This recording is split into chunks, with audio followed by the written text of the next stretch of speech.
भुजबळ साहेब, ओ भुजबळ साहेब, कसा आहे हा वाडा? ह्याला कर्मा रिटर्न म्हणतात. बेनामी संपत्तीचा विषय पुढे आला आणि आता भुजबळ साहेब तोंड दाखवायला तुम्हाला जागा राहणार नाही हो.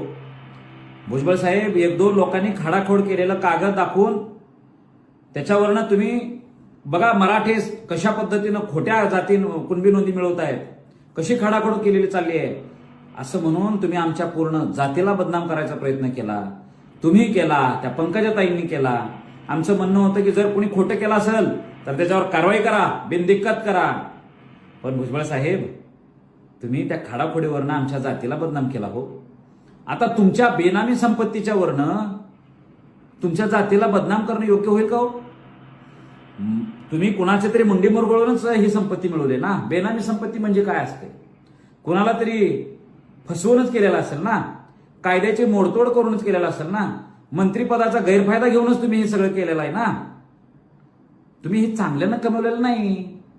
मग तुमच्यावर तुमच्या असल्या सगळ्या लोकांमुळं तुमच्या सगळ्या माळी जातीला आम्ही बदनाम करावं, मुंडे घराण्याला आम्ही बदनाम करावं असं चालणार आहे का?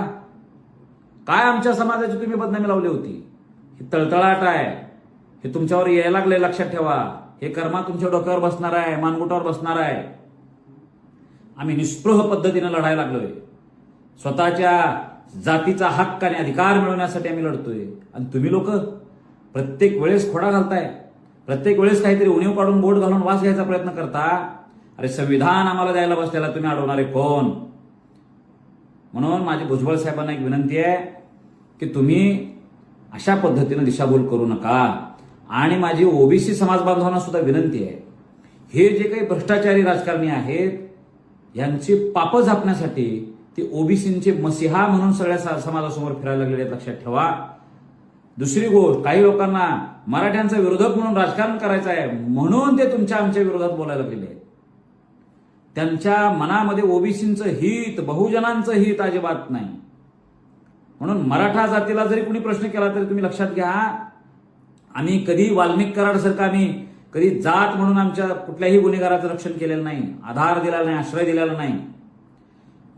मराठा जाती सुद्धा गुन्हेगार आहेत, त्यांना कधी मराठा म्हणून आम्ही सपोर्ट केला नाही. अहो, अजित पवार जे चुकला, अजित पवारांवर सुद्धा आरोप झाले, त्यावेळेस मराठ्यांनी मराठ्याचा पोरगा आहे म्हणून कधी त्यांची बाजू घेतलेली नाही. उलट राजीनामा मागणारे सगळ्यात जास्त मराठ्याचीच माणसं होती.